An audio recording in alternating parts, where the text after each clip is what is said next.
Pero bueno, realmente hablando de adicciones, ¿se puede decir que existe la adicción al sexo? Bienvenidos, ¿cómo están? Gracias. Hola, hola. Pero ¿cómo se manifiesta una adicción? Yo creo que definitivamente sí existe la adicción sexual. Ajá. Y ahorita me gustaría decir todo lo que no es una adicción sexual. Sí, Libe. Y también comentar que hay millones de adictos en el mundo que nunca se han metido una sustancia psicoactiva. Claro. Y sin embargo, a través de conductas, de rituales, de pensamientos, de sensaciones, adquieren el high, ¿no?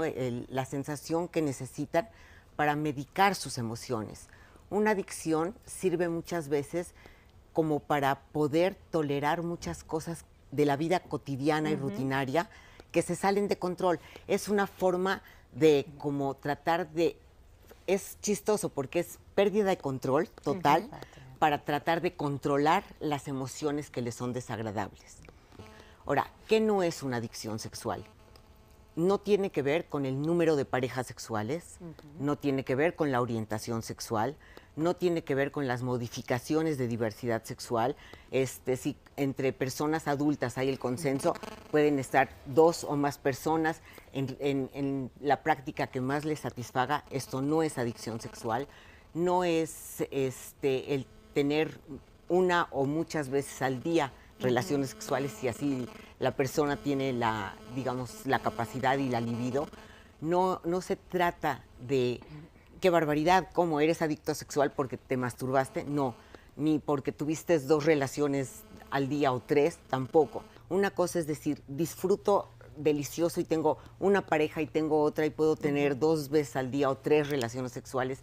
Y sin embargo, si un día tengo una junta o tengo que ir al trabajo o recoger al niño de la escuela, puedo agarrar y decir, ahorita no. Y otra cosa es que todo mi pensamiento está en la obsesión hacia la gratificación sexual, hacia sentir el estímulo sexual. Y está obviamente la conducta obsesiva y el pensamiento obsesivo y la conducta compulsiva. Es la repetición constante de la conducta para mitigar mis emociones, para calmar el estado de ánimo. ¿Se sufre una codependencia como con una sustancia? Totalmente, en toda adicción hay una dependencia. Una adicción, de hecho, es una dependencia tan grande, ya sea a una sustancia, a una conducta, o a un pensamiento, o a un ritual, que se convierte casi en la única gratificación que tiene en la vida y se desarrolla una relación emocional. Y las parejas del sexoadicto o de la sexoadicta sufren mucho, porque no tiene que ver con su pareja, tiene que ver con su necesidad de como mitigar las emociones negativas. Es decir, ¿qué es una adicción? ¿No? Para empezar desde ahí. Y yo creo que valdría la pena pensar que muchas veces la sociedad es quien pone la palabra adicción en una persona, ¿no? Y me parece que eso es importante, pero también uno como persona tiene que asumir si es adicto o no es adicto, es decir, cómo uno vive esa relación con la conducta adictiva. ¿Pero cómo te das cuenta? Ahí está el punto, cuando empieza a haber como una disfuncionalidad o ciertas cuestiones donde tú ya no estás pudiendo ser tan productivo en ciertas áreas de tu vida, pero más que venga alguien y te diga tú eres adicto, me parece que la adicción tiene que ver con una posición personal donde uno se relaciona hacia afuera con cierta conducta adictiva, ¿no? Entonces ya cuando uno no es productivo, cuando uno no es funcional, cuando uno tiene ciertos obstáculos en la vida, podríamos pensar en una cuestión adictiva. Y por supuesto, ¿no? Es decir, no se trata de cuántas veces o qué tanto tomes o qué tanto consumas, sino tiene que ver el tipo de relación que estableces con eso. Y ese tipo de relación es particular, es original. Por eso no podríamos generalizar que todos los adictos al sexo tienen tal conducta o todos los adictos a tal cuestión tienen tal conducta. Es una cuestión muy subjetiva, muy particular. Pues yo creo que hay 2 puntos de análisis, 2 formas de analizar lo que le llamamos adicciones. Una comentada aquí por las invitadas y el invitado, y otra mencionada también por Leoraya, que es el análisis psicosocial, que tiene un ingrediente histórico. Michel Foucault le llama la Inquisición biomédico-psiquiátrica. Lo que antes era el pecador, después fue el enfermo y ahora es el adicto. Entonces, ¿quién nombra? Es bien importante. Si la persona es nombrada por otros, casi siempre tiene que ver con discriminación, con estigma, con señalamiento, aunque sea desde el profesional de la salud. Si no es en consulta, diría Freud, es agresión. Entonces, en todo señalamiento, desde lejos, fulano es adicto a, me parece una agresión. Entonces, estos libros donde se maneja qué es enfermedad mental, qué no es enfermedad, tienen su historia en los confesionales católicos. Para saber qué era pecado, se hacía una lista enorme y quienes coincidían con varios pecados se les clasificaba en cierta manera y etcétera. Esto va a irse heredando a la medicina primero y luego a la psiquiatría. Y ahora son todos estos libros donde, pues sí, tenemos que tener una guía para saber ciertas conductas que hoy se están presentando y que a lo mejor siempre se habían presentado. Por ejemplo, mi abuelita estornudaba 16 veces, 17. Le decíamos, abuelita, salud, etcétera. Y era simplemente estornudona. Ajá. Y yo la heredé. Pero ahora yo soy alérgico, no estornudón. Entonces, hay una tendencia a ir clasificando hoy todo con enfermedades mentales que a veces cae en la charlatanería, en lo superficial, en alguien que no conoce y de repente el niño es muy inquieto y dice, tiene síndrome de déficit de atención. A ver, espérame. Ya lo diagnosticó un psiquiatra, ya lo llevaron a consulta. No, es que todos nos sentimos médicos, ¿no? Y todos diagnosticamos y medicamos. Y en esta parte de la sexualidad todos nos sentimos expertos. Pero hay un ingrediente, la cultura mortificante, la cultura del dolor, del sufrimiento. Nos ha enseñado que la abstinencia sexual es el estado natural del ser humano. Que la actividad sexual es moderada, no mucho, decían en la entrevista, ¿no? Que pues, si tienen mucho sexo, pues han de ser adictos. Pero entonces, ¿qué tanto es mucho y qué tanto es poco? Exacto. ¿Para quién? Exacto. Aquí me gustaría aclarar. A ver, Leora. Yo quiero decir, es que a mí me cuesta mucho trabajo pensar que la sexualidad es adicción.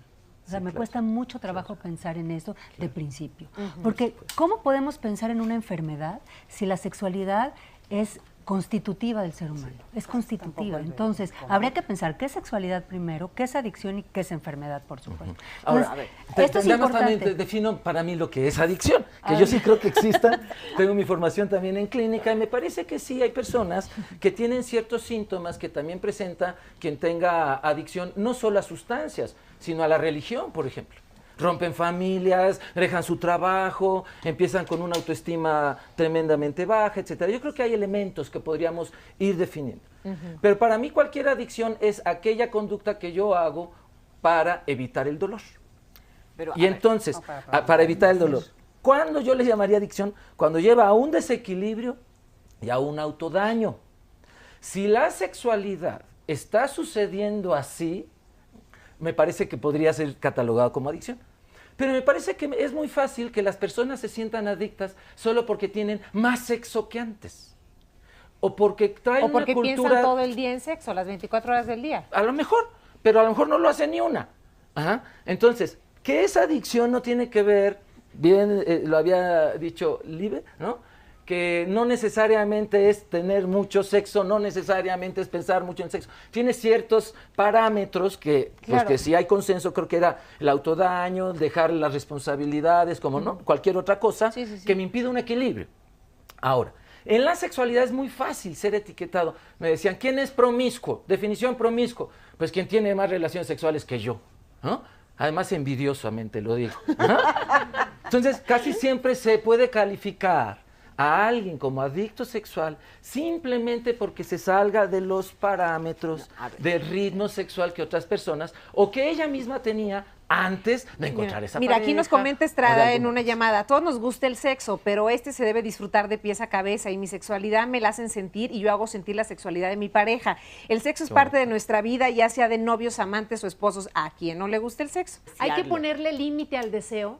A ver, Georgina. Y lo que caracteriza son también 3 situaciones muy importantes en la adicción. Uno es la pérdida total de control, es quiero detenerme y no puedo, que esa es la diferencia. A ver, yo no quiero seguir disfrutando. Quiero escucharlo de viva voz con Alfredo. Y nada más las otras 2. Sí. Y sí hay síndrome de supresión, cuando no tengo la situación, estoy ansioso, me palpita, o sea, estoy inquieto y por lo tanto hay disfunción en todas las demás áreas de la vida.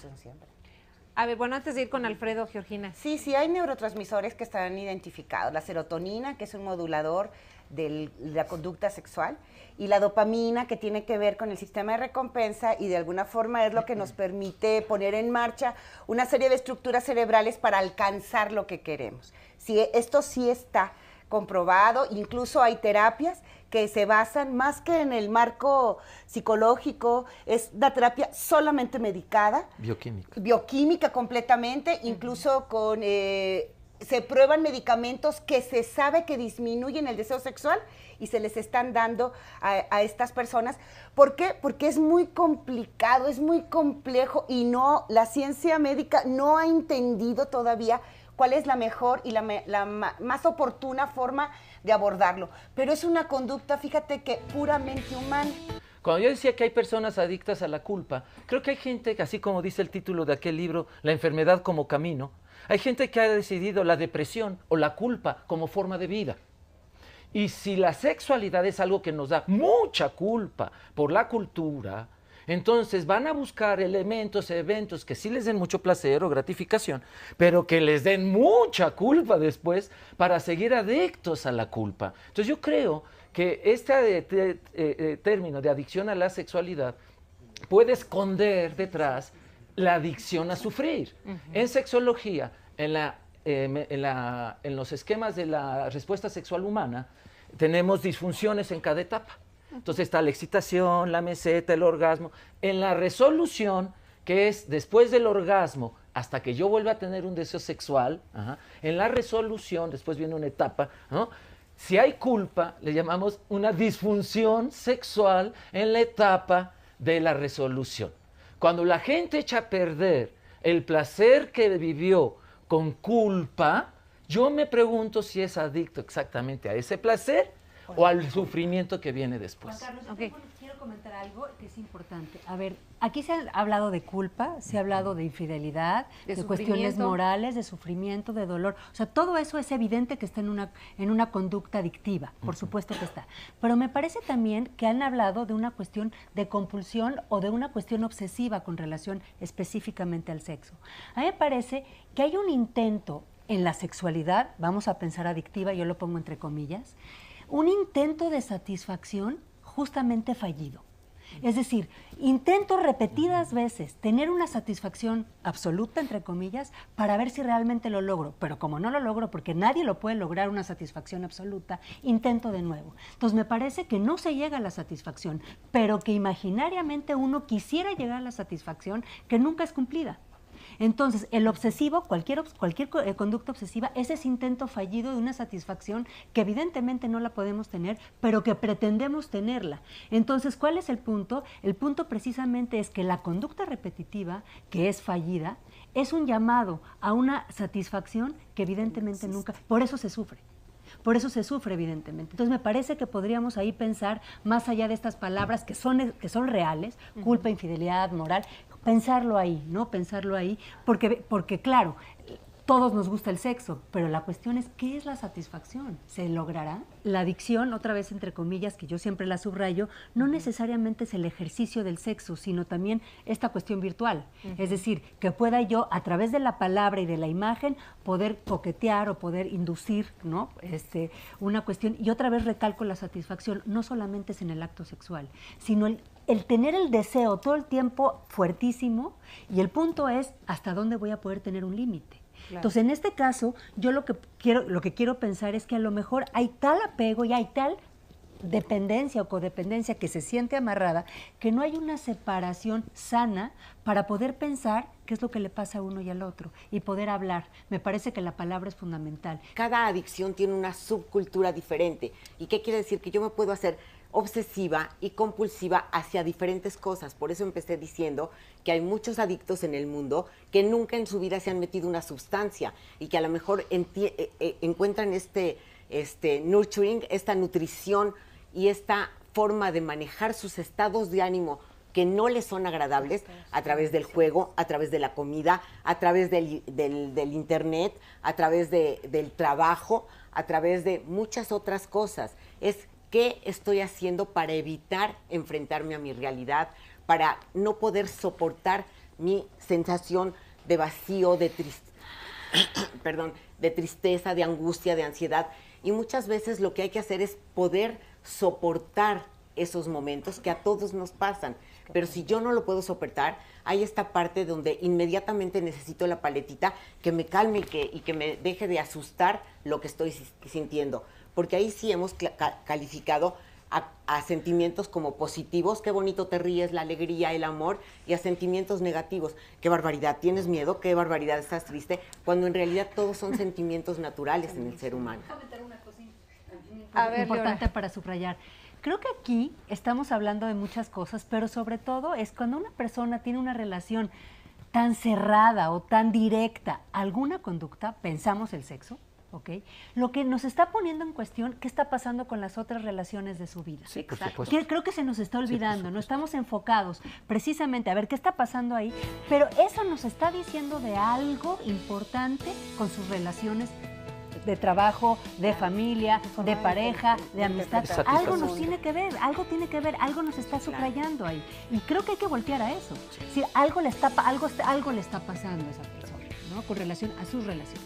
Un punto importante que yo quiero resaltar, que la terapeuta comentó, la conducta adictiva, que es la repetitiva, es la punta del iceberg. Claro. Si bien el tratamiento va dirigido hacia esa área, por supuesto que cada persona va a tener un significante diferente para cada conducta.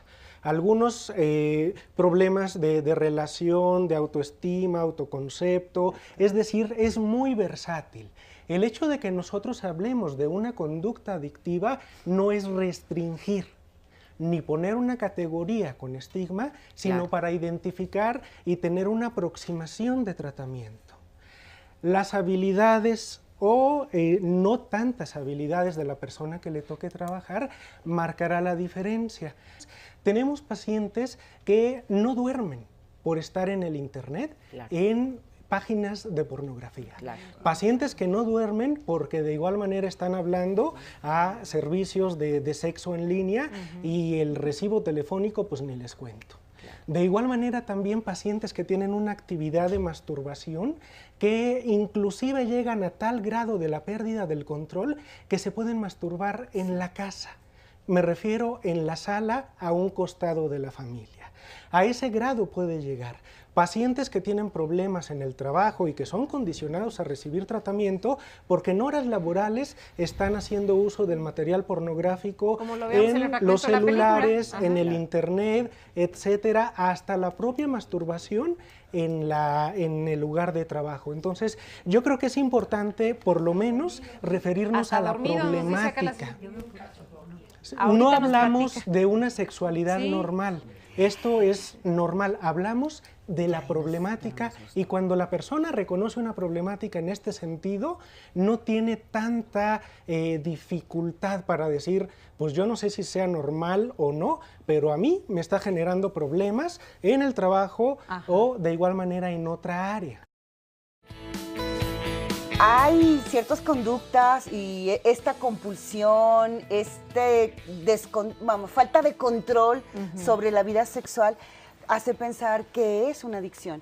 Una adicción sirve muchas veces como para poder tolerar muchas cosas de la vida cotidiana y rutinaria, que no es una adicción sexual. No tiene que ver con el número de parejas sexuales, no tiene que ver con la orientación sexual. Que la adicción tiene que ver con una posición personal donde uno se relaciona hacia afuera con cierta conducta adictiva. Cuando uno no es productivo, cuando uno no es funcional, cuando uno tiene ciertos obstáculos en la vida, podríamos pensar en una cuestión adictiva. Hay un grupo que cumple con características muy puntuales como si se tratara de un cuadro adictivo. Esta necesidad de repetición, esta ansiedad cuando no se realiza, como bien comentan. ¿Cómo podemos pensar en una enfermedad si la sexualidad es constitutiva del ser humano? Pero para mí cualquier adicción es aquella conducta que yo hago para evitar el dolor. ¿Cuándo yo le llamaría adicción? Cuando lleva a un desequilibrio y a un autodaño. Algo breve para se concluir. siente con alguna adicción, es decir, un comportamiento que le está autodañando una persona, una situación, que se mire a sí mismo, de qué está tratando de huir, qué dolor no quiere sentir. En el momento en que se ubique acá, todas las demás gratificaciones o placeres de alrededor encontrarán su equilibrio, pero cuando lo estén usando para huir de sí mismos, entonces lo están usando como algo adictivo. Y que para poder entender lo que es la adicción sexual, primero hay que entender lo que no es sexualidad. Pero usted todos ustedes que son especialistas, que son psicoanalistas, terapeutas, ¿por qué siempre nos recomiendan ir con ustedes? Muchas veces cuando llegan a la terapia y en la primera entrevista como que no saben ni siquiera qué decir, y conforme van avanzando las terapias ya nada más están hablando entre ellos y se abre un canal de comunicación que ellos mismos ni siquiera conocían. ¿Y eso es normal? Sí. ¿Sí? Bueno, ¿O es cotidiano, digamos, sí, en una terapia? Sí, por supuesto, que ellos puedan hablar. Sí, la terapia de pareja lo que se hace es como dar esta oportunidad de hablar lo que no se habla en casa, ¿no? Muchas veces. Claro, pero entonces aquí, ¿cuál sería la diferencia entre un psicoanalista y un terapeuta? Porque digo, hay muchas corrientes, hay muchos especialistas. Entonces, ¿cuál sería esta diferencia? ¿Cómo la identificamos? ¿Cómo reconocemos? No, sí, indudablemente. Bueno, yo sí marcaría una diferencia radical entre lo que viene a ser el psicoanálisis con, no de, sino con la pareja, que es el mismo psicoanálisis que se aplica con los niños, con los adolescentes, con los viejitos, es con, ¿sí? No es de. No es una especialidad distinta según las edades cronológicas o el tipo, digamos, de relación que puede establecerse entre el sujeto y su mundo que lo rodea. Sí hay una diferencia radical. El psicoanálisis ciertamente no trabaja en las funciones yoicas, es decir, en todo lo imaginario, en todo lo superficial, en todo lo cotidiano de la vida cotidiana de los sujetos, sino que el psicoanálisis va directamente a la constitución del sujeto. ¿De qué sujeto estamos hablando? Es muy sencillo entenderlo. Es del sujeto del inconsciente. Entonces vamos a esa estructuración y vemos el problema de pareja en función de qué significa en un momento dado para estos dos, o para las lesbianas, o para los homosexuales, en qué sí está determinado ese encuentro y esa posibilidad de relación. No si es un problema conductual, no si es un problema social, no si es un problema económico. Si nosotros vamos a la estructura y sobre todo a la significación de su relación y por qué han llegado en un desarrollo de su relación, cómo es que han llegado a una situación crítica. Y esa situación crítica no viene de las situaciones únicamente del aquí y del ahora, sino viene desde toda la historia del sujeto. Entonces el psicoanálisis va a lo profundo desde la historia del sujeto. Ahora, quiero decir ya por anticipado que en en un tratamiento psicoanalítico de pareja, definitivamente no es el psicoanálisis propiamente dicho de años, ¿sí?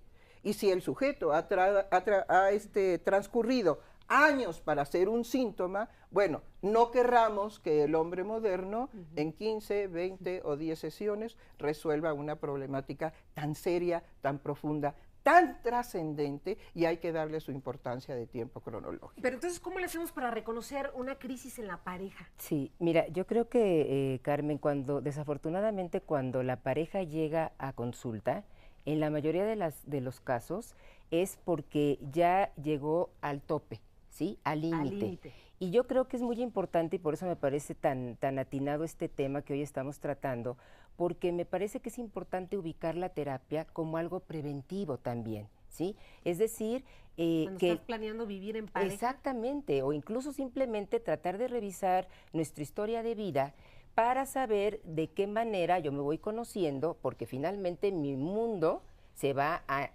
interconectar con el mundo del otro o de la otra, dependiendo del tipo de relación de pareja del que estemos hablando. Y desafortunadamente cuando ya llegan a la terapia, llegan ya con demasiadas cosas acumuladas. Llegan ya en la crisis. Ahí es cuando reconocen que hay una crisis en la pareja. Exactamente. Y esto no quiere decir que esté mal. Sí, está muy bien que asistan a la terapia porque hay una crisis, pero me parece importante sí puntualizar que sería muy importante, sobre todo pues para el público que nos escucha, que nos ve, que la terapia también se puede convertir en una manera de prevenir ciertas cosas, ¿sí?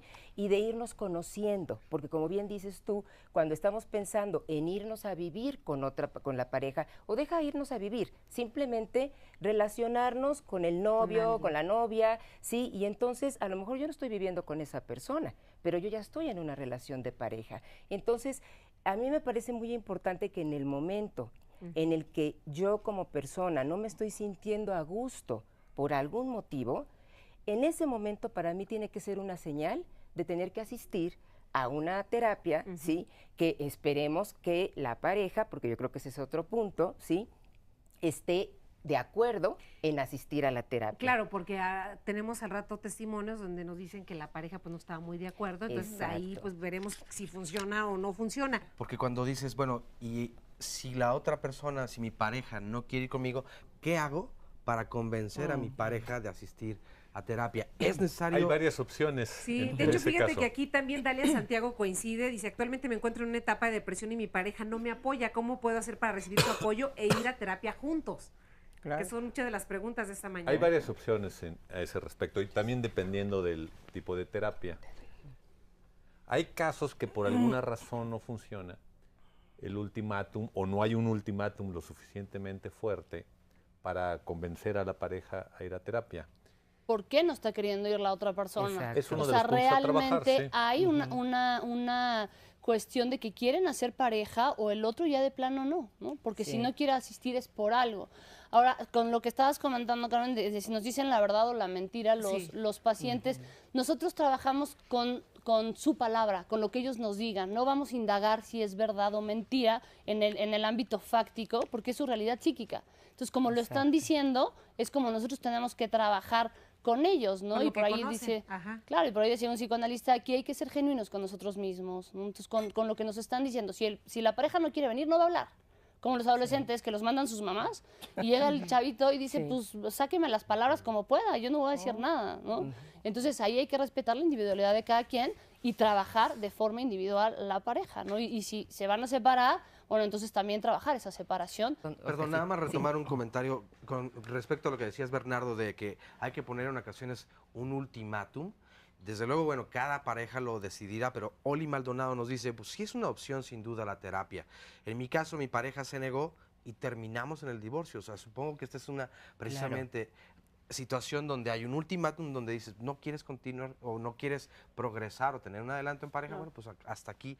Sin embargo, es una decisión, desde luego, pues ya más difícil. Sí, digamos, el no haber atendido al ultimátum, en ese caso concreto, fue como un indicador de la falta de interés, ¿no? Yo creo que Alejandra, hay un punto, sí, incluso hay ocasiones en que la pareja llega a la terapia y nosotras o nosotros como terapeutas tenemos que estar muy alertas si realmente la pareja está lista para trabajar en pareja. ¿Sí? Porque muchas veces pueden venir muy cargadas de situaciones de mucha tensión y tenemos que estar como muy alertas para sugerir en qué momento tendrían que separarse un poquito durante la terapia, es decir, se pueden manejar diferentes modalidades de terapia de pareja, esta de la que hablaba Bernardo, donde se pueden atender de manera individual y paulatinamente irles integrando como pareja. Y en otros momentos puede ser que lleguen como pareja, pero la circunstancia necesitemos de alguna manera separarlos un momento y trabajar a veces de manera combinada, por decirlo de ¿Y siempre lo alguna aceptan forma. así? A veces sí y a veces no. Yo ¿sí? quisiera señalar un punto, Carmen, que yo considero que algo que no se ha dicho, pero que voy a introducir, hay un desamor en la pareja. Es decir, ¿por eso acuden a terapia? En muchas ocasiones porque se ha dicho aquí que no saben qué hacer, pero no saben qué hacer con ese desamor, porque ese desamor no es consciente. Y no es consciente en la primera, digamos, etapa en donde hay una desaveniencia o una disarmonía. En relación, digamos, también al asunto, digamos, de lo preventivo, yo no estoy muy de acuerdo con una prevención, porque el encuentro amoroso de la pareja no puede ser, digamos, con una prevención. Uno se encuentra con el otro y no tiene ninguna garantía de que ese encuentro va a resultar en los ideales que nosotros podemos tener en relación a la pareja. Ahora, el amor y el desamor es una dinámica dentro de la pareja. Cuando hay un desamor, ¿sí? Creo que eso es lo que tiene que salir a flote. Y eso es lo que puede determinar que continúen o que no continúen. Y esto de tomar a los dos de forma individual también puede ser un poco delicado porque digamos que pueden pensar los pacientes que estamos más del lado de uno que del otro. Entonces aquí es recomendable para el psicoanálisis sobre todo mandar a cada quien a una terapia. Ya vemos que esto es muy común, siempre echarle la culpa al otro. Yo creo que es más fácil que aceptar nuestros propios problemas, situaciones o conflictos, ¿no? O aceptar nuestra culpa. Claro, siempre es más fácil decir, a ver, el otro fue, ¿no? Y yo me limpio. Estamos nosotros de acuerdo en que nosotros no podemos decidir qué es lo que quiere otro sujeto, cómo quiere vivir, con quién quiere vivir, cómo se siente. No estamos adentro del otro, nosotros somos nosotros y además como terapeutas tenemos, por supuesto, esta parte de la ética, este conocimiento que lo da la formación. También quisiera agregar que yo creo que si nosotros nos ubicáramos a la inversa, ¿no? A mí me recomiendan a alguien para algún tipo de tratamiento específico que yo necesito, cualquiera que sea dentro del marco de la salud. Cuando uno va, uno hace uso de su conocimiento, uno hace uso de su intuición, uno hace uso de lo que le dijo la persona que le recomendó, por ejemplo, ¿no? O de su propia experiencia de la vida. Uno se sienta, observa, escucha y hay algo que uno va registrando poco a poco hasta llegar al, si es el lugar, aquí me quedo, me siento cómodo. Yo creo que esto lo tenemos todos. No tiene que ver con ningún tipo de formación especial y esto es lo que nos permite saber si estamos en un lugar adecuado o no. Si yo detecto que alguien me dice que debo de hacer algo pero no estoy de acuerdo, tendría que preguntarme si estoy en el lugar adecuado. Si yo detecto, como lo que ahora narraste, ¿no? Si llego, nos separan, no nos explican, no entiendo por dónde va esto. Y te un instructivo para que termines con la pareja. Claro, ¿no? Entonces, algo me está diciendo, no me gusta, no está bien, está raro. Y yo creo que hay que hacer uso de este conocimiento personal. Y solo me gustaría agregar que además de la parte ética y por supuesto además de pues, los estudios académicos que se respaldan con un documento, creo que también la experiencia de la vida va acompañada a este proceso del terapeuta, donde el terapeuta puede retroalimentar a alguien. Es decir, cuando nosotros salimos de la carrera, saliendo de la universidad, podíamos trabajar algunas cosas, no todas. Que Cari Ram, conforme caminamos, podemos ir trabajando otras, que tienen que ver con nuestra propia experiencia de la vida también. Pero para ver, ¿para qué vamos a terapia? ¿Ustedes para qué van a terapia? ¿Siempre es para arreglar las cosas? ¿Esto garantiza la continuidad en la pareja? Veamos el siguiente testimonio. Mi relación con Alfonso inició aproximadamente hace 2 años y unos meses más y fue curioso porque fue por internet. En ese lapso de tiempo pues ya yo al menos ya estaba pasando como bastantes etapas ahí del enamoramiento, entonces como que empezaba yo con muchas dudas de que ya no me sentía enamorado de Fidel. Yo estaba pasando un proceso como igual complicado de adaptarme a este nuevo entorno, de ya dejar mi familia, entonces estar en una relación que en realidad al paso de los meses fue agarrando como su saborcito y su color, ¿no? O sea, darnos cuenta realmente de cómo es uno dentro de la relación y también cómo es el otro, ¿no? A partir de cómo yo me coloco en esa relación. Cuando yo empecé a darme cuenta, más que nada cómo era yo en pareja, que controlaba, que manipulaba, que, o sea, chantajeaba, que los celos, me di mucho miedo, entonces fueron como unos meses bastante tortuosos. Una amiga que había también tomado terapia en pareja me platicó cómo estaba con su relación, una pareja heterosexual, y no me pareció tan distinta a la pareja heterosexual a lo que estaba yo viviendo con Fidel, y pues no estaba yo tranquilo, entonces le dije a Fidel, ¿sabes qué?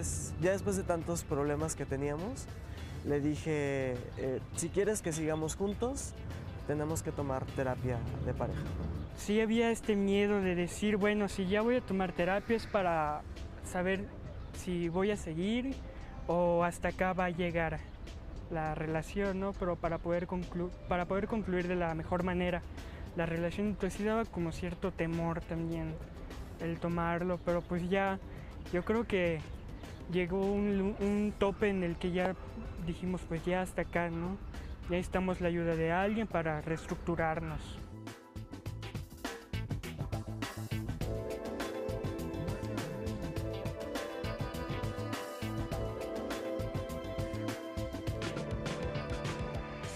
Fue muy liberador darme cuenta que que no era yo incondicional, que no era yo de su propiedad y que pues que me la estaba pasando muy mal viviendo esos guiones que había aprendido, ¿no?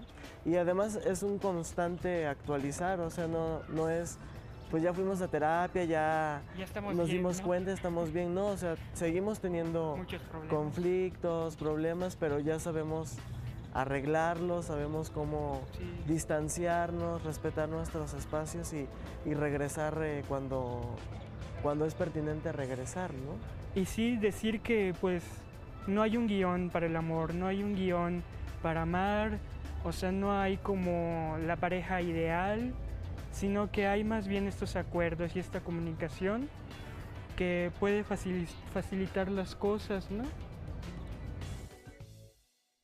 Y como bien lo dice Alfonso, no hay diferencia entre una pareja gay y una heterosexual. Al fin de cuentas, yo creo que los conflictos son los mismos, es el entendimiento entre la pareja y saber cómo resolverlos, pues es lo que estamos tratando de explicar en este programa, qué es y para qué sirve la terapia de pareja. De hecho, ¿hay algún comentario por ahí en Facebook, Luisa? Sí, claro. Sí, Carmen, está por aquí Monty Arstrace, que justamente pregunta y dice, ¿y qué pasa con la terapia homosexual? Sí, efectivamente, nosotros, como se mencionaba anteriormente por Michelle, trabajamos con los sentimientos, con las creencias, con los valores, con los estilos de relación, ¿no?, que cada persona trae.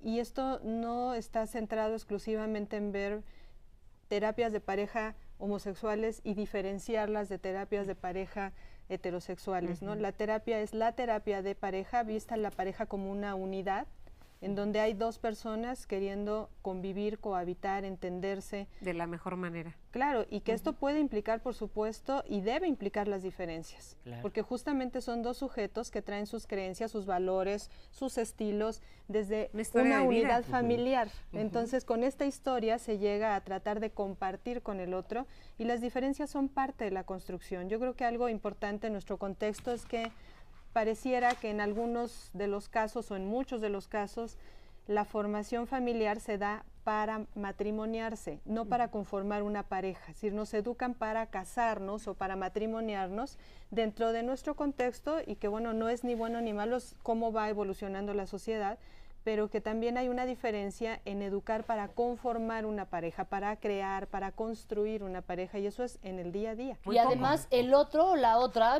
o sea, la pareja, pues, es quien yo quiero que sea, no es quien realmente es. Eso significa que yo le pongo cualidades que ni siquiera tiene, ¿no? Y entonces a la hora ya de estar juntos, ya se quita el enamoramiento y chin, no eres la persona de la que yo me enamoré, ¿no? Esa es la realidad. Entonces, y la realidad, ya no hay tampoco un trabajo en cuanto a la intimidad, y no me refiero a la intimidad que ustedes están pensando, sino en cuanto a la intimidad de estar juntos, y la solución es separarse. De inmediato, la primera solución es separarse. O sea, no se trabaja con el día a día para poder conocer al otro ya fuera del enamoramiento. El trabajo, la cotidianidad, los problemas, etcétera, van haciendo que cada quien se ensimisme, literalmente en sí mismo, y se olvida de este trabajo de la intimidad tan importante de hacer la pareja. Entonces el otro se convierte en un huésped, un lindo huésped en la casa, pero nada más. Yo creo que más bien, en vez de pararnos en el hubiera, Alfredo, probablemente en este momento tú podrías revisar qué fue lo que sucedió, digamos, para tú estar bien en este momento y hablar de ti en cuanto a pensarte sobre lo que sucedió. Sí, porque ya entonces ya no tiene que ver nada con el hubiera.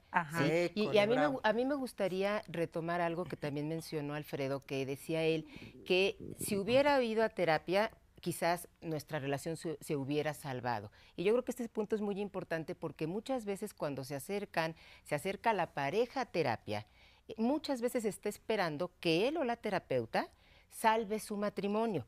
¿Sí? Salve su relación de pareja. Y yo creo que esa parte es muy importante mencionarla porque es una expectativa enorme donde de pronto pueden estar colocando toda la responsabilidad de la salvación del matrimonio o de la pareja en la tercera persona que es él o la terapeuta. Y el otro punto que me llama la atención y que también quiero mencionar en base a lo que Alfredo comentaba es que yo creo que también tiene una cuestión de género, la parte de que generalmente, aunque bien decía Bernardo, es el momento en el que ya se da el ultimátum, pero generalmente este ultimátum, generalmente lo ponemos las mujeres. ¿sí? Si vemos y revisamos la cantidad de personas que se acercan a terapia individual o de pareja, generalmente es la mujer, en la mayoría de los casos, no estoy diciendo que en todos, pero en la mayoría de los casos, quien jala de alguna manera a la pareja para que venga a terapia. Hay ocasiones en que es lo contrario, pero es una tendencia, digamos, como muy en lo cultural, porque la mujer, justo como está un poco más en contacto con la expresión de sus sentimientos, les es un poco más sencillo poderse acercar, aún con todo y el miedo, a buscar este tipo de atención. ¿Y qué pasa? Y también las terapeutas son mayoría en el panel, claro, lo son, sí. y en la vida en lo profesional, lo son, mayoría las mujeres. ¿Y qué pasa si con alguno de ustedes como especialistas, como terapeutas, están divorciados? ¿Cómo los ve el paciente? No, bueno, el paciente no tiene que saber. No tiene que saber. Investiga y sabe. Claro. No tiene que Aquí saber. es que tú no das tu historia. Mucho esas son las preguntas también que hacen las personas, ¿no? Claro. Que cómo es posible que alguien más me va a solucionar mi vida. Si quién sabe esa persona te pueden preguntar, ¿cómo ¿estás casado, estás divorciado, tienes hijos o no tienes hijos? Para saber si me vas a entender o no me vas a entender. Y nosotros partimos desde una fundamentación teórica, por supuesto. Claro. Y en ningún momento yo me paro como Michelle enfrente de mi paciente, sino como su analista. Exacto. Y desde ahí ya, digamos que ya no soy yo y no vengo con mis problemas de casa, el trabajo, sino únicamente les digo a mis alumnos, no voy como caballito de carrera exclusivamente escuchando a mi paciente como analista, como a lo mejor terapeuta. en otros enfoques, Carmen, no nos preocupa tanto que sepan más o menos de nuestra realidad, de nuestra vida. Ajá. Lo que sí puedo decir es que la experiencia que cada quien tenemos, aunque no se sepa, se va a saber, se va a transminar por vía subliminal, porque es inevitable, ¿no? Lo que cada quien somos, en mucho tiene que ver con la experiencia que cada quien Y de ahí tenemos. la importancia que mencionaba Alejandra hace un rato de la supervisión, porque si nosotros no supervisamos y un paciente contacta con algún punto nuestro, nos puede hacer contractuar, o sea, querer cuidar al paciente, quererlo proteger, etcétera, etcétera, que nos tenemos que salir de ahí porque nosotros se supone que ya estamos analizados, ¿no? Y poder detectar esas cosas. Sobre todo no querer resolver la problemática personal a través, digamos, del paciente, ¿no? ¿Sí? Ahora, nada más hay que mencionar que el analista tiene la posibilidad de disociarse. Es decir, de no poner su afectividad en juego, y eso hace que el analista sea completamente diferente a cualquier posición terapéutica, porque él tiene la posibilidad de disociarse. Primero que nada, hay que decir también en cuanto a la ética, que el analista dentro de su formación, primero pasa muchos años de análisis. Él tiene que hacer mucho diván, ¿sí? Para animarse a escuchar a otro, que no es lo mismo, digamos, en otras formaciones, en otras preparaciones. Y bueno, como lo estamos viendo, la terapia de pareja pues no es la solución a todos los conflictos, también te puede ayudar a tener una buena separación. Sí, bueno, yo estaba haciendo énfasis en el punto de lo difícil que es frente a una frustración de ese tamaño, que las cosas terminen simplemente bien, ¿no? Esto abre la puerta para la posibilidad de que ambas personas que están separando hagan un gran desarrollo en la parte individual, ¿sí? Que ambas personas tengan una terapia individual. Evidentemente la terapia de pareja ya entra en terrenos difíciles, por lo mismo que ya no se puede llegar a grandes ni acuerdos ni buenos entendimientos, ¿no? Pero digamos, yo creo que hay que tener mucho cuidado con esa quimera de que se pueden terminar bien las cosas cuando no pudieron unirse bien. Pudiera eventualmente lograrse un bienestar, pero con mucho trabajo. No puede ser algo sencillo, de ninguna manera. Trabajar. Como diría lo contrario, también para que una pareja se integre, y se integre de una gran manera, también sería con mucho trabajo. Claro. Difícilmente, simplemente va a ser de manera superficial. Eso no dura y va a volver a haber una crisis. Y bueno, pues pensamos que la infidelidad, este tema de la infidelidad, que en ocasiones puede ser alivio o dolor, esa pregunta se las dejaría a todos ustedes. Pero pensamos que la infidelidad siempre nos lleva a una separación, pero muchas veces o casi siempre es cuando la relación ya se encuentra fracturada. Yo creo que no hay víctimas ni victimarios, pero es muy doloroso enterarnos de la verdad. Claro que nos despeja un poco las dudas, pero ¿qué pasa cuando de verdad ese dolor es tan intenso? Hay algo que tiene que ver con la historia del amor, ¿sí? Algo tiene que ver con esta conquista eterna en la que uno necesita y quiere estar. Cuando uno tiene el permiso para hacer ciertas cosas, deja de ser suficientemente atractivo. ¿Se quita el chiste, como dicen por ahí? Pues uno de tantos sí, uno de tantos sí. Entonces, estos juegos que se van dando entre lo que se puede y lo que no se puede se instalan cuando hay un permiso para una cierta situación, ya sea afectiva, ya sea sexual, ya sea matrimonial. Y entonces, así funcionamos los seres humanos. ¿Cómo vamos a hacer eso? ¿Cómo le vamos a hacer, Juan Carlos? Pues yo empezaría definiendo la palabra. Ajá. La palabra viene de perderte la fe. Ya fides, fe. Ya no eres digno de mi confianza, con fe, confianza. Ajá. Yo no estoy de acuerdo con la infidelidad. Para mí la infidelidad tiene que ver con deslealtad, con traicionar a alguien. Ajá. Y me parece que sí no se vale, desde mi perspectiva y mi estilo de vida. Para mí, yo creo que mejor seamos cínicos y digamos, mira, ¿sabes qué? Lo más probable es que en un rato se me antoje a alguien para tener sexo por ahí. O sea, hablar claramente. Ajá. Pero estoy enamorado de ti. A los hombres, por cultura, no se nos enseña que tener sexo con otra persona nos hace dejar de amar a la persona que amamos. A las mujeres les hacen pegar sexo y amor, pero esto es por cultura. Dice Nietzsche que nadie puede prometer sentimientos. Yo no puedo prometer amarte todos los años de mi vida. Sorry, ¿cómo le voy a hacer? Sí puedo prometerte acciones que parezcan que te sigo amando, que te sigo haciendo feliz. O sea, desplazar un poquito el asunto. Sí. Sin embargo, yo creo que hoy en nuestra cultura, donde la monogamia se ha impuesto a rajatabla, pues sí, entra todo esto en juego en la excitación, que esté prohibido, que sea una transgresión, pero no creo que la infidelidad en sí misma sí se valga. Yo lo que creo es que hay que hacer acuerdos claritos desde el principio. Claro. Que decía ahorita a Pati, pues yo soy más polígamo, cínico que infiel. Honesto, ¿no? Pero entonces, ¿por qué nos duele tanto descubrir que somos traicionados? Porque los acuerdos que se hacen, yo pensaría que los acuerdos que se hacen no se respetan. Por ejemplo, si yo voy a ser pareja, o quien quiera, voy a ser pareja de Juan Carlos, no voy a poder, lo podíamos, lo negociamos al rato, si yo voy a querer exclusividad sexual, estoy muy equivocada.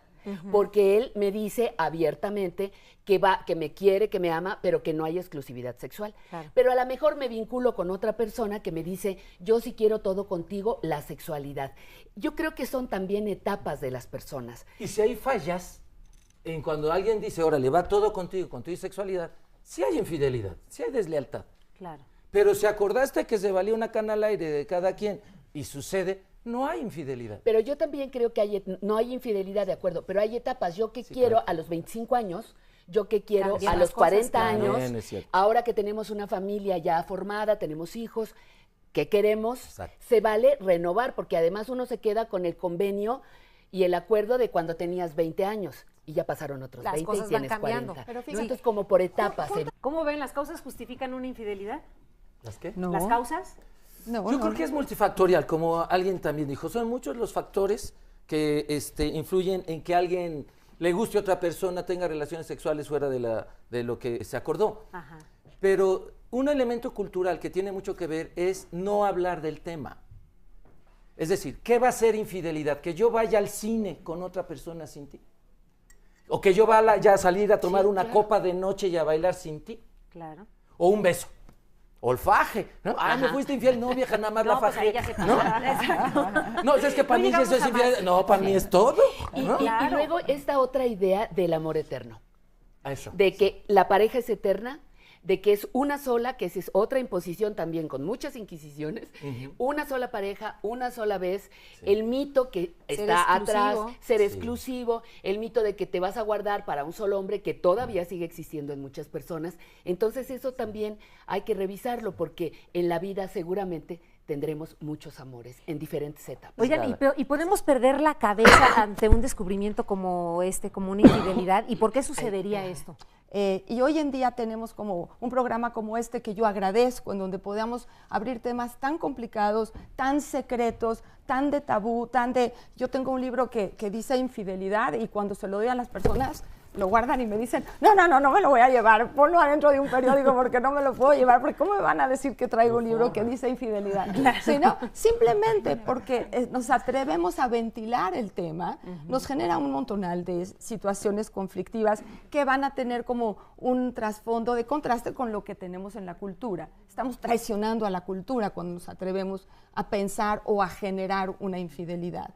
La infidelidad es un evento muy complicado, muy difícil, que cuando se abre en una pareja genera situaciones de consecuencias de estrés postraumático muy fuerte, ¿sí? Hay quienes saben manejarlo, hay quienes no. Por eso podemos perder la cabeza. Y llegar a situaciones muy severas. Extremas. Extremas, ¿sí? Entonces, cuando hablamos de este tema, estamos todos los que estamos aquí sentados muy conscientes que podemos jugar un poco con la temática, con la historia, con las definiciones, pero que sabemos que estamos tratando con cuestiones de salud mental muy importantes, ¿no? Y que tenemos que tener conciencia que la fidelidad y la infidelidad son decisiones. Yo tomo decisiones de cómo me voy a relacionar conmigo, con mi cultura, con mi pareja, con mis hijos, con mi estructura, y sé que cualquier ruptura de esos contratos que yo haya establecido van a tener consecuencias y tendré que hacerme responsable de las consecuencias. Tratamos de disculpar y justificar la infidelidad masculina. O sea, la infidelidad es vista diferente dependiendo del género. Dependiendo de tus intereses. O no aceptar que nuestra pareja tiene también ya otras necesidades, que no tiene por qué separar la relación. Y te voy a decir una cosa, no todas las parejas que han vivido un cisma, como tú decías, un cisma de infidelidad, no todas las parejas terminan. No. Me consta de parejas que se fortalecen, que se renuevan y que encuentran un camino distinto. Freud tiene un libro muy interesante que se llama Celos, Paranoia u Homosexualidad. Y homosexualidad, ¿no? Y entonces, ahí habla de todo lo que involucra a los celos, porque muchas veces la adicción es a los celos, a la adrenalina que da, al sospechar, al estar buscando, y no lo solucionas finalmente porque no quieres. Sí, digo, no te causa realmente suficiente dolor, o también hay adicción al dolor. O sea, yo creo que cuando nosotras, voy a hablar de género, estamos buscando una situación de infidelidad, estamos buscando información para algo. Básicamente, si vamos a tener un sí, mi pareja sí me es infiel, ¿qué voy a hacer con esa situación? O sea, yo cuando los pacientes dicen o cuando alguien va y quiere ir a revisar alguna circunstancia, antes de llegar, encuentres o no encuentres, dime para qué. ¿Quieres romper la relación? No necesitas esa información. No quieres romper la relación y te quieres mantener, pero la quieres modificar, no necesitas esa información. Es información que te hace daño, que te lastima, que te confronta. Evidentemente hay algo que trabajar, pero uno es 50% responsable de la relación donde uno está. Si uno quiere poner así, ¿no? Es que él es infiel y él es el cochino y él es el puerco y yo soy una santa, ya se fregó el asunto. Pero entonces, ¿por qué te da una ganancia? Bueno, quisieras tener control. Claro, es personal. Pero ¿control de qué? Si aquella situación, ¿dónde vas a poder controlar? Si no se puede controlar uno mismo, vas a poder controlar al otro. Yo le llamo la cultura de la cortinilla. La gente que está espiando afuera porque adentro su vida no está bonita. Si mi vida personal está bonita, parece ilusoriamente que la solución está en espiar que él tampoco la tenga bonita. Jodidos los dos. Pero es importante que tú decidas cuánto va a ser y si te va a destruir o no. ¿Y cómo le hacemos para...? Porque es muy fácil ayuda, ¿no? Pedir ayuda, asumir tus responsabilidades. Yo sí creo que la infidelidad, en otras ocasiones, porque hemos hablado de diferentes casos, es parte de dos. No como diría mi tatarabuelita de que tu hombre fue infiel porque la mujer no supo mantener a su marido atractivo. Contento, ¿no? Eso no es cierto. Es una pareja. Hablamos de dos. Claro. Entonces es responsabilidad de los dos. Y en una crisis de este tamaño, con o sin infidelidad, yo tengo que tomar la parte que me toca. Si comparamos culturas, podemos ver que, bueno, en Europa son menos tolerantes para las infidelidades, no sé, si te veo ya en el chat, si rompes tantito el contrato, pues entonces ya, se acabó. Aquí en México constantemente nos estamos preguntando, ¿cómo vamos a sostener la relación? ¿Y cómo la vamos a hacer que esta perdure? Y yo me pregunto, ¿por qué? ¿Cuáles son las diferencias? De plano, pues no sé, si tú ves que algo está mal, ¿por qué no nos separamos? ¿Por qué en México es esta situación de, ok, vamos a seguirle, y no, cuando las cosas empiecen mal, nos separamos y listo. Otro ejemplo es la de Ana Karenina, ¿no? Exacto. Es otro de los ejemplos también. Ahora hay que recordar que la infidelidad desde los mandamientos, no desearás a la mujer de tu prójimo, o sea, es algo que pero ya te lo están prohibiendo, entonces ya te antoja. lo están prohibiendo. ¿No? Sí. Exacto. Entonces es una invitación también, pero también una imposición al mismo tiempo. Que si bien es cierto que está presente en todos los seres humanos el impulso sexual, eso es básico, pero sí, efectivamente hay otra cuestión que es el yo, la parte de la realidad, aquello que te va a hacer que tú puedas decidir y pensar qué consecuencias vas a tener si haces tal o cual acción y no actuar totalmente por impulso, ¿no? Efectivamente. No es que el famoso dicho de a quién le dan pan que llore, claro, ¿no? Y entonces dicen, bueno, pues es que me lo pusieron ahí y yo actué porque soy hombre. Yo lo aproveché. Yo lo aproveché y entonces ahí se dejó llevar por el impulso, pero hay otra parte en la que sí tiene la responsabilidad de poder elegir esa situación. Y aquí nos comentan mucho también esta parte que quieren casi que los linchemos, que por qué estamos hablando de todo lo que son las posibles causas, pero que no estamos diciendo realmente por qué. ¿Por qué está pasando esto, no? Y entonces nos están aquí constantemente mandando una respuesta concreta. Así es que buscar la causa no, que los crucifiquemos, ¿no? Además, ¿no? Sí, resucitaremos. O sea, que castiguemos. Claro, la expectativa es castigar al infiel. Están comentando que estamos justificando los actos, pero que no estamos diciendo esta parte de las causas. Estaba yo pensando, lo comparan. Ya cada quien se estaba balconeando. Yo en toda mi diversidad sexual, una vez alguien me propuso monogamia, estaba yo suficientemente enamorado y dije, a ver, en mi diversidad sexual probaré ser fiel, ¿no? Ajá. Y fueron 2 años muy bonitos, como de mucha certeza, mucha seguridad, muchas cosas. Un año horrible de sospechas y otro año horrible para irnos separando. Ajá. Me dolió mucho. Y entonces me puse a analizar, ¿qué duele de esto? ¿Qué duele? Porque además como psicoterapeuta, haber pasado la experiencia, me ayudó a entender cuando dicen, ay, duele, digo, ay, sí, horrible, ¿no? Horrible, claro. Pero ¿qué duele de esto? Y para mí algo que duele mucho es la creencia de que la pareja me va a hacer feliz. Poner en la pareja mi felicidad. Y entonces ya vamos en 2 carritos en algo que era solo mío. Cuando yo encuentro a alguien de quien enamorarme, a mí me parece que la mejor actitud sería, ¿sabes qué? Sin ti soy feliz.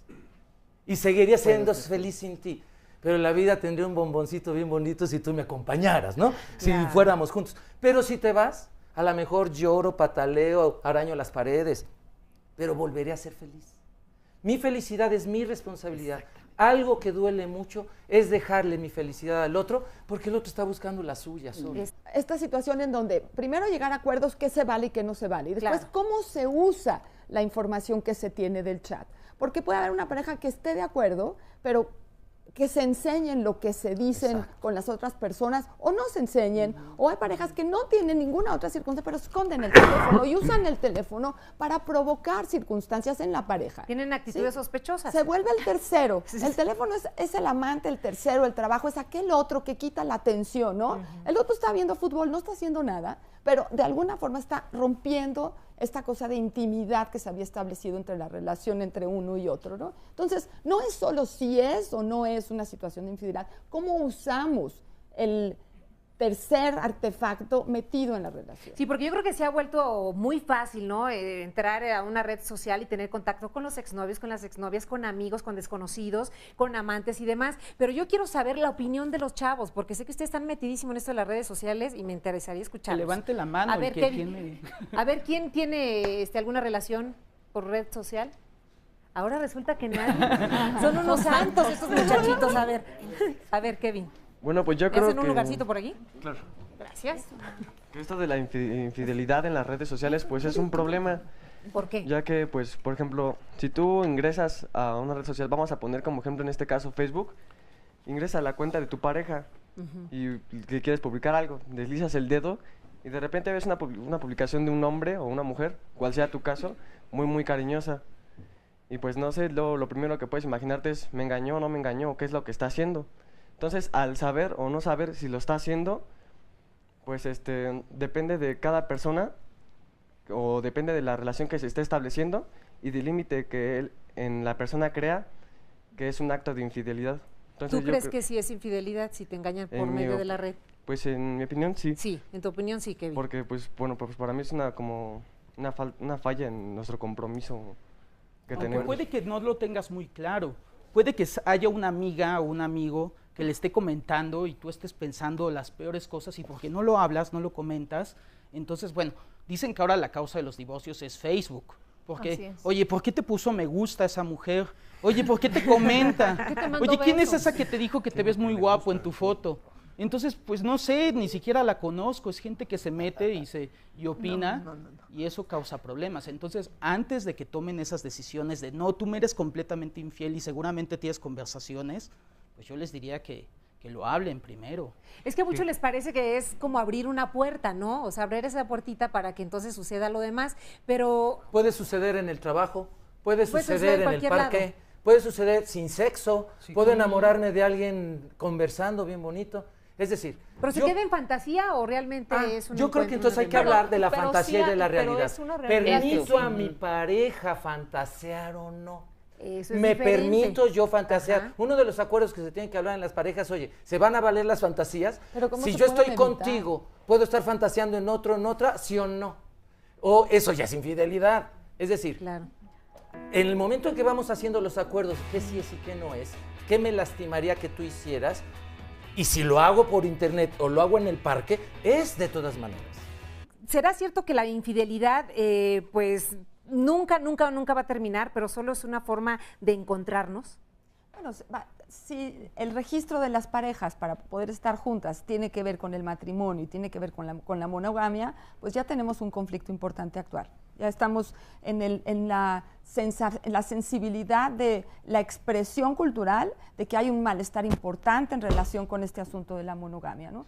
¿Hay un perfil de las personas que frecuentan ese tipo de sitios? Sí, hay estadísticas, hay investigación y bueno, nosotros no hacemos una cosa como buscar parejas, sino resolver los conflictos y las crisis tan increíblemente fuertes que la gente sufre cuando se entera de este tipo de fenómenos en su relación de pareja, cuando no había estado hablada, cuando no hay prevención, ¿no? Cuando uno se casa creyendo que el matrimonio va a durar para siempre, ¿no? Claro. Y bueno, yo quiero aclarar que no estamos aquí para... 20 años después, Blancanieves gorda, planchi. Sí, pero eso no le permite ser infiel porque esté gorda a su marido, el enanito. O sea, si el señor quiere ser infiel, o sea, es una decisión de él. No es un solo evento, ¿no? Es decir, comprender la infidelidad es muy complicado, ¿sí? Estamos aquí para eso. A mí me gustaría decir, no estamos promoviendo la infidelidad, estamos haciendo un esfuerzo entre todos de participar lo que nosotros entendemos de la infidelidad. ¿Cómo podemos generar en cada una de las personas que nos escucha una pregunta nueva en relación consigo mismo y con la pareja que mantiene, ¿no? O sea, la cultura tiene dobles, triples, cuádruples mensajes. Uno de ellos es mantenernos en familia, tener bebés, cuidarlos, así que sean muy bonitos, como ese rosa que vi allá afuera, que está padrísimo, ¿no? O sea, hay una responsabilidad social sobre los valores y también sobre la ruptura de los valores. O sea, que estemos todos atentos y nos atrevamos a este tipo de consecuencias, ¿no? Pero para algunos sería un alivio. Para algunos es alivio. Claro, es que es una transición también, ¿no?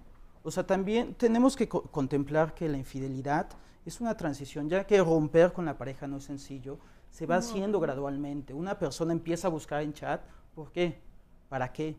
¿Por qué empiezas a hablar con otros? Entonces es una transición y yo creo que por lo mismo, aunque se acabara la monogamia, pues las parejas van a seguir rompiendo, van a seguir conociendo gente en la calle, van a seguir encontrándose con otros individuos hasta que empiecen esta transición. Entonces tendríamos que preguntarnos por qué no los tomamos tan a pecho. Si tal vez no nos los tomáramos tan a pecho, entonces nos dolería menos y entenderlo como claro, las relaciones no tienen que durar tanto, ni siquiera de toda la vida, tal vez ni siquiera de años. Si en el caso de las parejas homosexuales, a diferencia de las heterosexuales, la sexualidad o la infidelidad es mucho más común, ya que entre hombres constantemente se dan más relaciones sexuales. Entonces, esto indicaría que las relaciones homosexuales permiten mucho mayor infidelidad que las heterosexuales? Es una pregunta para todos los especialistas. ¿Qué opinan? Pues yo creo que si son lesbianas, a lo mejor son más monógamas y fieles, y sí son homosexuales también. Pero a lo mejor si son varones, no va por la orientación sexual, sino por la construcción de género, de hombre o de mujer de cada quien, y por las necesidades personales que cada quien tenga. Claro, es mucho más fácil el sexo entre dos varones, así rápido, ¿no? Que heterosexualmente. Heterosexualmente además tiene toda una obligación social de esconderlo por la imagen que proteger. Entonces yo no sé si sea más, ¿no? En ese sentido. Volviendo un poquito a algo que decían en uno de los comentarios, es que tiene que romperse la relación. Y sacábamos a tema del por qué. Leonardo decía, el problema es tomárselo tanto a pecho, ¿sí? Es decir, si yo creo que una relación llega a una paciente y me dice, es que fracasé en matrimonio, no me diga cuánto duró, 28 años, y digo, ¡oh, fracasó! O sea, tuvo éxito 28 años, claro. Y como no duró toda la vida, siempre va a pensar que fracasó. Si mi expectativa es encontrar la pareja para toda la vida, pues las 3, 4 de experiencia que voy a tener en mi vida, todas me van a parecer un fracaso. Es decir, me duele desde mi creencia, desde mi expectativa que le pongo al otro. ¿Quién se siente más culpable? Porque de hecho escuchamos en una de las capsulitas que les presentamos que el hombre se siente más culpable. ¿Es cierto esto? No sé si haya por género. ¿No es por género? No creo que sea por género. Tipo de Sin embargo, a veces pienso que es envidia.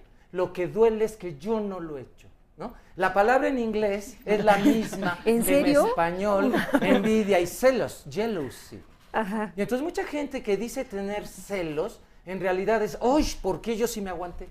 ¿Por qué yo sí tuve oportunidades y sí fui fiel al acuerdo y mira, ¿no? Entonces, o ¿por qué yo no me aventé cuando tuve? Claro, o muchos lo hacen también por despecho y por el engaño. O porque yo fui el primer tonto. Entonces, en este sentido creo que mucho de lo que duele también es envidia detrás de todo esto. No dejemos a la víctima como una víctima, un ser sin poder. No, también tuvo poder, también tuvo momentos de acción, y una de las cosas que esconde la palabra celos, además de paranoia, dice Freud, es envidia. ¿Y por qué paranoia? A veces es solamente no toquen mi tacita que es mía, es de jabón y se me va a desgastar, ¿no?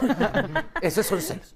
A veces envidia, tú porque tienes otra taza y yo no. Claro. Ajá. Si los dos tuviéramos, pues ya, no hay bronca. Ajá. Pero a veces es paranoia, es que si tiene esta taza, me va a dejar a mí. Entonces, los celos esconden a veces mucha inseguridad, mucho miedo, y la monogamia lo oculta. Algo que nos ha permitido la formalización, vamos a ponerle así, de las relaciones gays ahora ya evidentemente manifiestas, digamos, es que muchas de esas relaciones llevan 15, 20, 25 años de convivencia.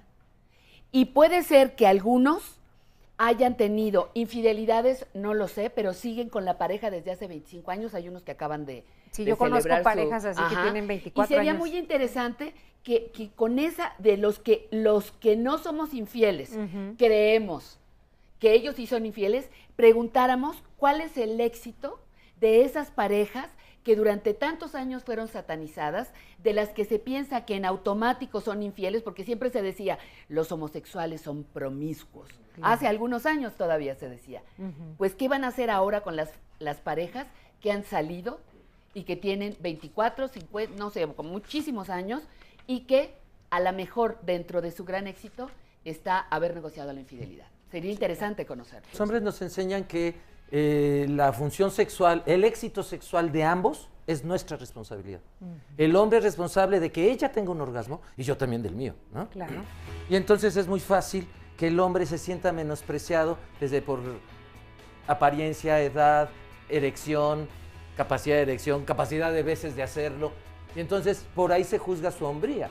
No se juzga como persona el hombre, el macho, ¿no? Claro. Sino que se está juzgando por estos estereotipos que la sociedad dice, y entre otros es su potencia sexual.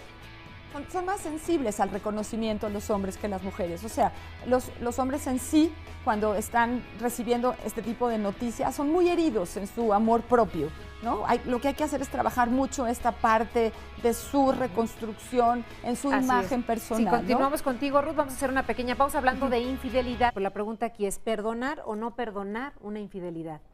hablábamos antes de que regresáramos del corte, nosotros hablábamos de que perdonar es una palabra que por lo menos a algunos nos refiere un asunto religioso. Y Ruth señaló una palabra mejor, nos gustó más: desintoxicar la emoción negativa que me dejó. Perdonar coloca siempre a uno arriba del otro. Yo te perdono, yo te hice el favor, yo me hice la loca, yo o al revés. Y en cambio la toxicidad implica, pues eso, un malestar que va a salir de mí y nos mantiene en igual condición. Entonces preferiríamos decíamos que preferíamos esa Pero es un momento opción de crisis, ¿no? Claro. O sea, la pareja va a llegar en una circunstancia a abrir una experiencia que había quedado vedada, que había quedado silenciada, que refiere al malestar que se está teniendo. Hay que tratar de traducir qué es lo que quiso decir esa experiencia que se dio, qué conducta. Es decir, ¿qué hacemos los especialistas? ¿Por qué estamos invitados aquí? Porque tenemos esa posibilidad de ayudarle a la pareja a traducir lo que les está sucediendo para que tomen un nuevo diseño de lo que tienen dentro de sí como pareja. ¿Se quieren quedar juntos? ¿No se quieren quedar juntos? Si se quedan o no igual, lo ideal sería que la pareja no quedara tóxica de la experiencia, ¿sí? No es que porque nos vamos a separar, entonces yo me puedo seguir quedando tóxico, y como el ejemplo de Oscar hace rato, una persona que lleva 20 años haciendo un duelo patológico de una circunstancia terrible, tiene razón, pero tenemos solo una sola vida. ¿Sí? Entonces estamos aquí, o sea, yo acepto la invitación cada vez que me invitan, porque creo que podemos ofrecer alternativas terapéuticas de pensamiento nuevo, en donde la decisión de la pareja, perdonar, dejamos toxicidad, permita ir para adelante a las dos personas que generalmente tienen familia. Entonces estamos haciendo prevención en la próxima generación. Es lo que hacemos en el grupo de infidelidad.com, y voy a aprovechar el momento para enseñarles un libro. Sí, porque que si no venía preparada. Traje un par aquí que vamos a regalarle a la gente que ustedes decidan, ¿no? En relación a nuestro público. Al público, Sí, que hay que nos dos está libros acompañando. acá con la idea. Se pueden comprar en la Gandhi, en cualquier otro de los lugares en México se está circulando. Perfecto. Quizá no es el mejor libro del mundo, puedo aceptarlo. Pero puede ayudar, pero puede ayudar. Es que permite, somos 9 especialistas, abogados, médicos, psicólogos, psicoanalistas, tratando de dar una respuesta social a un evento social. Claro, así como la gente nos ha respondido a esta pregunta. Claro. Tú perdonarías una infidelidad, pero lo que sí es cierto es que para algunas personas es un alivio que la otra persona le sea infiel. Es un alivio cuando la pareja era un infierno. Sí, claro. Y entonces, felicidades por esta reconstrucción que hiciste de tu persona, de tu yo, ¿no? ¿Qué es lo que le falta a la persona que nos comunica por internet? Eso, dice, me da miedo la soledad, no logro reconstruir mi vida. Eso es lo que le está dejando ver la separación. Cuando la relación se va, tenemos la oportunidad de reconstruirnos, o no, o quedarnos tirados en la lona. Y entonces, sí, yo invitaría a la persona que por internet se comunica, por el Face, y felicitar al testimonio aquí anónimo por esta posibilidad de ver algo feo como algo que se pueda reconstruir. Hay un texto de Jeremías que dice, si aprendes a sacar cosas bellas de lo vil, encontrarás a Dios.